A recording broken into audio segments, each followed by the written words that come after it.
Scrap ದಂಧೆ ಮಾಡ್ತಾ ಇದ್ದ ಅವರು ಸರ್ಕಾರದ ಕಣ್ಣಿಗೆ ಮಣ್ಣೆರಚಿ ಬರೋಬ್ಬರಿ 2,000 ಕೋಟಿ ತೆರಿಗೆ ವಂಚನೆ ಮಾಡಿದ್ರು. ಅದೇ ಪ್ರಕರಣದಲ್ಲಿ ಸಚಿವ ಜಮೀರ್ ಒಡೆತನದ ನ್ಯಾಷನಲ್ ಟ್ರಾವೆಲ್ಸ್ಗೆ ನೋಟಿಸ್ ಕೂಡ ಜಾರಿಯಾಗಿದೆ.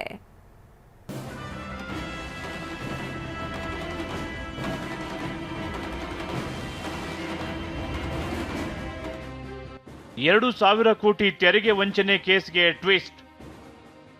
ಐಟಂ ಇಲ್ಲದೆ ಬಿಲ್ ಸಾಗಣೆ, ನ್ಯಾಷನಲ್ ಟ್ರಾವೆಲ್ಸ್ಗೆ ನೋಟಿಸ್.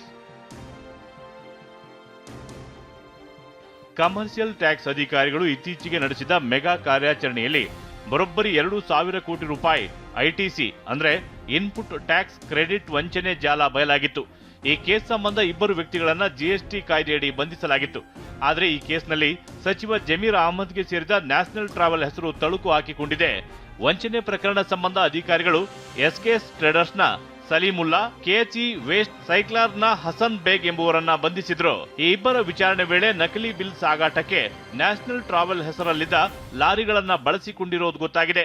ಹೀಗಾಗಿ ಕಮರ್ಷಿಯಲ್ ಟ್ಯಾಕ್ಸ್ ಇಲಾಖೆ ನ್ಯಾಷನಲ್ ಟ್ರಾವೆಲ್ಸ್ಗೆ ನೋಟಿಸ್ ನೀಡಿ ವಿಚಾರಣೆಗೆ ಬರುವಂತೆ ಸೂಚಿಸಿದೆ. ಅಷ್ಟಕ್ಕೂ ಈ ವಂಚನೆ ಹೇಗೆ ಆಗ್ತಿತ್ತು ಅನ್ನೋದನ್ನ ನೋಡಿದ್ರೆ, ಮಹಾರಾಷ್ಟ್ರದಲ್ಲಿ ಟಂಗ್ಸ್ಟನ್ ಕಾರ್ಬೈಡ್ ಸ್ಕ್ರಾಪ್ಗೆ ಹೆಚ್ಚು ಬೇಡಿಕೆ ಇದೆ. ಮಹಾರಾಷ್ಟ್ರದ ಸ್ಕ್ರಾಪ್ ದಲ್ಲಾಳಿಗಳು ಟ್ಯಾಕ್ಸ್ ವಂಚಿಸಲು ದಂಧೆ ಶುರು ಮಾಡಿದ್ರು. ಕರ್ನಾಟಕದಿಂದ ಸ್ಕ್ರಾಪ್ ಆಮದು ಮಾಡಿಕೊಳ್ಳೋ ರೀತಿ ನಕಲಿ ಬಿಲ್ ಸೃಷ್ಟಿ ಮಾಡಿದ್ರು.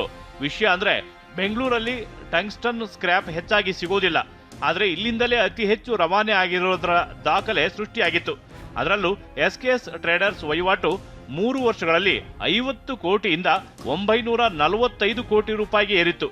ಇದರ ಬೆನ್ನು ಬಿದ್ದಿದ್ದ ಕಮರ್ಷಿಯಲ್ ಟ್ಯಾಕ್ಸ್ ಅಧಿಕಾರಿಗಳು ನಕಲಿ ಕಂಪನಿ ಮೂಲಕ ನಕಲಿ ಐಟಿಸಿ ಬಿಲ್ ಸೃಷ್ಟಿ ಆಗಿರೋದನ್ನ ಪತ್ತೆ ಮಾಡಿದ್ರು. ಇದಕ್ಕೆ ಮಹಾರಾಷ್ಟ್ರಕ್ಕೆ ಹೋಗುವ ಕರ್ನಾಟಕದ ವಾಹನಗಳನ್ನ ಬಳಕೆ ಮಾಡಿಕೊಂಡಿರೋದು ಗೊತ್ತಾಗಿತ್ತು. ಅದರಲ್ಲೂ ನ್ಯಾಷನಲ್ ಟ್ರಾವೆಲ್ಸ್ ವಾಹನಗಳನ್ನ ಬಳಕೆ ಮಾಡಿರೋದು ಪತ್ತೆಯಾಗಿತ್ತು.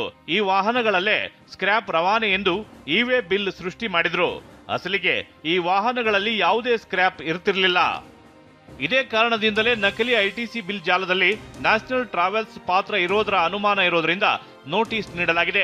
ತನಿಖೆಯಲ್ಲಿ 127 ನಕಲಿ ಸಂಸ್ಥೆಗಳ ಜಾಲ ಪತ್ತೆಯಾಗಿದ್ದು ಸದ್ಯ 7 ಜನರನ್ನ ಬಂಧಿಸಲಾಗಿದೆ. ಪ್ರದೀಪ್ ಚಿಕ್ಕಾಟಿ, ಟಿವಿ9 ಬೆಂಗಳೂರು.